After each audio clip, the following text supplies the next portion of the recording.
حضرت مولانا ارشد علی صاحب قاسمی.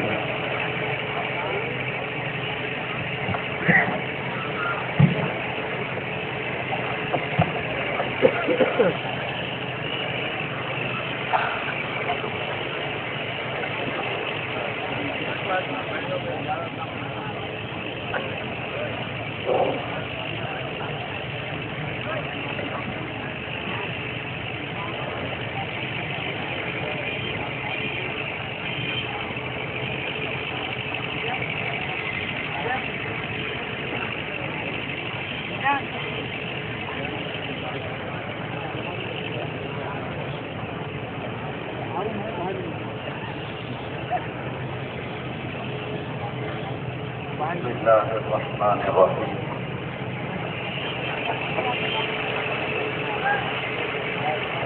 بسم اللہ الرحمن الرحیم. نحمده ونصلي على رسوله الكريم.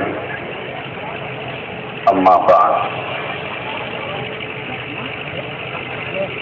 قال الله تبارك وتعالى في القرآن المجيد والفرقان الحميد: فأعوذ بالله من الشيطان الرجيم. بسم الله الرحمن الرحيم. لا إكراه في الدين قد تبين الرشد من الغي. وقال الله تبارك وتعالى في مقام آخر: ومن شاء فليؤمن ومن شاء فليكفر. محترم صدر جلسہ، دائز پر تشریف فرما قابل قدر علماء کرام، دور دراز سے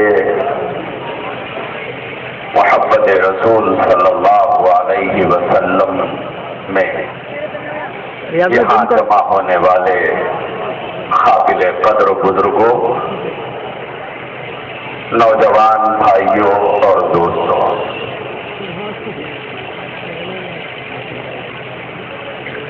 اسلام ایک زندہ مذہب ہے اور ہر زندہ چیز اپنے بلبوتے پر چلتی ہے، اور زندہ چیز کو بیساکھیوں کی ضرورت نہیں پڑتی ہے، اور زندہ چیز کو سہاروں کی ضرورت نہیں پڑتی ہے. سہارا اور سہارے کی ضرورت مردہ چیز کو پڑتی ہے. اسلام ایک زندہ مذہب ہے، وہ بغیر بیساکھیوں کے چلتا ہے. 1400 سال سے اسلام بغیر بیساکھیوں کے زندہ ہے، اور انشاءاللہ لاکھوں اور کروڑوں کی مخالفت کے باوجود قیامت تک زندہ رہے گا. بیساکھیوں کی ضرورت انہیں پڑتی ہے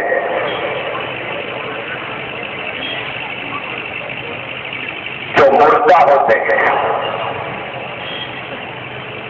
عزیزان محترم، رسول اللہ صلی اللہ علیہ وآلہ وسلم کی سیرت طیبہ اور آپ کی عظمت طیبہ کے متعلق میرے پیش رو مقررین نے بہت ہی جامع اور عمدہ باتیں آپ کے سامنے رکھی ہیں، لیکن میں کچھ اور بات آپ کے سامنے رکھنا چاہتا ہوں. وہ یہ ہے کہ آج دنیا میں کبھی رسول اللہ صلی اللہ علیہ وآلہ وسلم کے کارٹون بنائے جا رہے ہیں، اور کبھی آپ کی شبیہ مبارک بگاڑنے کے لیے فلم بنائی جا رہی ہے. آخر اس کے پیچھے مقاصد کیا ہے، وجوہات کیا ہے؟ بات دراصل کچھ اور ہے.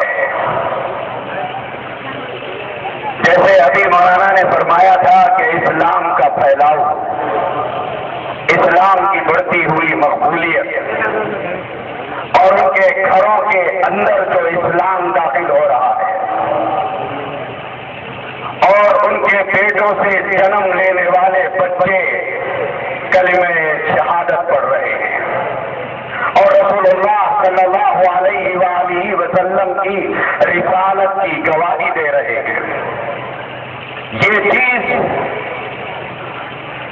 ان کی وجہ سے ان کے سینوں پہ سانپ لوٹ جا رہے ہیں اور وہ عیسائیت کو باقی رکھنے کی پوری کوشش کر رہے ہیں اور اس کے لیے انہوں سر کو، زمین کو، زن کو، اقتدار کو ان چار چیزوں کے ڈولے پر عیسائیت کو سوار کرا کر زندہ رکھنا چاہ رہے ہیں۔ میں نے پہلے بتایا تھا کہ زندہ مذہب اسلام ہے اور اسلام کو سہاروں کی ضرورت نہیں ہے، زندہ چیز بغیر سہاروں کے چلتی ہے۔ عیسائیت ایک مردہ مذہب ہے جو زن، زر، زمین اور اقتدار کے ٹولے میں سوار ہو کر جسے چلانے کی کوشش کی جا رہی ہے، لیکن اس کے باوجود اس ٹولے کو ان کی اولاد بھی سہارا دینے تیار نہیں ہو رہی۔ نعرہ تکبیر! نعرہ تکبیر! اسلام کی بڑھتی ہوئی مقبولیت اور ان کے گھروں میں اسلام کا داخل ہونا، یہ ان کے لیے حیران کن بنتا جا رہا ہے۔ اس کے نتیجے میں انبیاء علیہ السلام کی توہین یہودیت کی گھٹی میں پڑا ہوا ہے سبحان اللہ! اور یہ وہ بدترین قوم ہے جنہوں نے انبیاء کی توہین تو کیا، قرآن کریم کی زبان میں وَيَقْتُلُونَ النَّبِيِّينَ بِغَيْرِ الْحَقِّ، یہ تو توہین ان کے نزدیک بہت چھوٹی چیز ہے، یہ تو انبیاء کا قتل کیا کرتے تھے۔ انہوں نے اسلام کی بڑھتی ہوئی مقبولیت کی وجہ سے انہوں نے ایک سوچی سمجھی سازش کے تحت اسلام کے خلاف نفرت کا ماحول گرم کرنے کی سازش کی اور اس کے لیے انہوں نے رحمت دو عالم صلی اللہ علیہ وآلہ وسلم کی ذات اقدس کو نشانہ بنایا اور اسلام کو ایک خونخوار مذہب کی شکل میں دنیا کے لوگوں کے سامنے پیش کرنے کی کوشش کی اور اس بات کی کوشش کی کہ رسول اللہ صلی اللہ علیہ وآلہ وسلم مسلمانوں کو دوسری قوموں کا خون پینا سکھاتے ہیں اور ان کا خون بہانا سکھاتے ہیں اور اسلام ایک خونخوار مذہب ہے اور اسلام لوگوں کا خون بہاتا ہے۔ میرے عزیز بھائیوں، دنیا جس زبان میں بات کرتی ہے جواب اس کو اسی زبان میں دیا جائے اور اعتراض جس زبان میں کرتے ہیں اعتراض اسی زبان میں دینا چاہتے ہیں۔ اب میں سیرت طیبہ سے ہٹ کر وہ لوگ جو اسلام کو ایک خونخوار مذہب اور مسلمانوں کو ایک خونخوار انسان ثابت کرنے کی کوشش کر رہے ہیں اور قرآن کریم کو نعوذ باللہ قتل و غارت گری سکھانے والی کتاب بتا رہے ہیں اور وہ رسول اللہ صلی اللہ علیہ وسلم کو ثم نعوذ باللہ خونخواروں کی قیادت کرنے والے بتلایا جا رہا ہے۔ لیکن میں بتاؤں وقت اتنا نہیں ہے کہ میں تفصیلات میں جا کر عیسائیت اور یہودیت کی تاریخ کو ننگا کر سکوں، لیکن میں چند اشارے کروں گا۔ تاریخ پر جس کی نظر ہے وہ جانتے ہیں اور وہ سمجھ سکتے ہیں کہ دنیا میں فساد کس نے مچایا اور اسلام نے دنیا کو کیا سکھایا۔ کوسوو کے اندر 18 لاکھ مسلمانوں کو بے گھر کن مسلمانوں نے کیا تھا؟ کوسوو کے اندر 18 لاکھ مسلمانوں کو بے گھر کیا گیا، 1 لاکھ مسلمانوں کی لاشیں زمین پر اس حال میں بچھائی گئی کہ مسلمانوں کی لاشوں کو اور ان کی خون کو کتے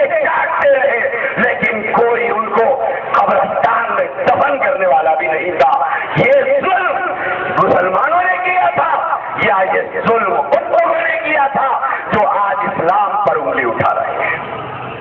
یہ ظلم کس نے کیا تھا؟ یہ ظلم انہوں نے کیا تھا جو اسلام کو ایک خونخوار مذہب کہہ رہے ہیں, اور یہ ظلم انہوں نے کیا جو قرآن کو دہشت گردی کی تعلیم دینے والی کتاب کہہ رہے ہیں. 2,50,000 سے زائد مسلمانوں کو حکام کی بوزنیا کے اندر قتل و عام ہوا.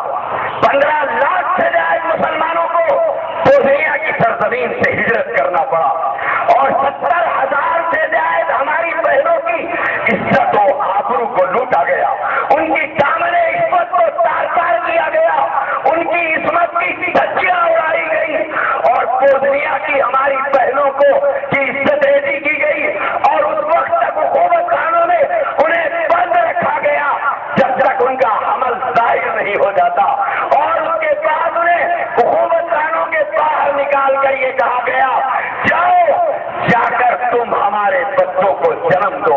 اسی وقت میں ایک بوزنیا کی بہن نے دنیا سے یہ اپیل کی تھی, اے دنیا کے مسلمانوں, اگر تم ہمارے لیے کچھ نہیں کر سکتے تو کم سے کم وہ گولیاں بھیج دو جس سے ہم اپنا حمل ضائع کر دیں, تاکہ ان یہودیوں اور عیسائیوں کو بچوں کو جنم دینے سے ہم بچ سکیں. یہ ظلم کس نے کیا تھا؟ تم آج اسلام کو خونخوار مذہب کہہ رہے ہو. یہ ظلم کس نے کیا تھا؟ 75,000 سے زائد مسلمان بچیوں کی عزت ریزی کس نے کی تھی؟ الجزائر کے اندر فرات نے جو ننگا ناچ ناچا تھا, اور وہاں پر 10 لاکھ سے زائد افراد کا جو قتل عام ہوا تھا, یہ کس نے کیا تھا؟ یہ کرنے والے کوئی مسلمان تھے؟ یہ کرنے والے کوئی قرآن کے ماننے والے تھے؟ یہ کوئی محمد رسول اللہ صلی اللہ علیہ وسلم کے فالوور تھے؟ یہ کرنے والے تم تھے, تمہارے باپ دادا تھے, تم اور تمہارے باپ دادا تھے. پھر تم کس زبان سے اسلام کو ایک خونخوار مذہب کا نام دے رہے ہو اور محمد رسول اللہ کو دہشت گردوں کا سربراہ کہہ رہے ہو؟ میرے عزیز بھائیوں, بلغاریہ کے اندر 1180 مساجد کو کلب میں تبدیل کر دیا گیا, 9 لاکھ افراد کو نام تبدیل کرنے پر مجبور کر دیا گیا, اور مسلمان لڑکیوں کو غیر مسلموں سے شادی کرنے پر مجبور کر دیا گیا, اور مسلمانوں کو عیسائی قبرستان میں دفن کرنے پر مجبور کر دیا گیا. یہ کرنے والے کون ہیں جو آج انسانیت کو اخلاق کی تعلیم دے رہے ہیں؟ یہ کرنے والے کون ہیں جو آج انسانیت کو ہمدردی کا سبق سکھا رہے ہیں؟ انہیں شرم نہیں آتی؟ البانیہ کے اندر 40 سال تک جو ظلم کے پہاڑ انہوں نے توڑے, 2130 مسجدوں کو شہید کیا گیا, 2000 مسلمان بچوں کو $30 کے اندر انہوں نے عیسائی تنظیموں کے ہاتھوں فروخت کیا. مسلمانوں کے بچے البانیہ کے اندر بازاروں میں ایسے بکتے تھے جیسے بازار کے اندر جانور بکتے ہیں. یہ کس نے بیچا تھا؟ یہ کس نے بیچا تھا؟ یہ بیچنے والے محمد عربی کے فالوور تھے, یہ بیچنے والے کوئی قرآن کے فالوور تھے نہیں, یہ بیچنے والے عیسائی تھے, یہ کیتھولک تھے, یہ بیچنے والے کلیسا کے ماننے والے تھے. لیکن اس کے باوجود میں ایک بات دنیا سے پوچھنا چاہتا ہوں. آج اسلام کو ایک دہشت گرد مذہب کہا جاتا ہے, قرآن کو دہشت گردی کی تعلیم دینے والی کتاب کہا جاتا ہے, لیکن میرے عزیز بھائیوں, پہلا ورلڈ وار, پہلی جنگ عظیم جو ہوئی تھی, یہ کس کے درمیان میں ہوئی تھی؟ یہ کوئی مسلمانوں کے درمیان میں ہوئی تھی؟ کوئی عرب ملک سے کسی عیسائی ملک کے درمیان میں ہوئی تھی؟ جس پہلی جنگ عظیم جس میں مسلمانوں کا کوئی دخل نہیں تھا, جس کے اندر 90 لاکھ افراد مارے گئے تھے, یہ 90 لاکھ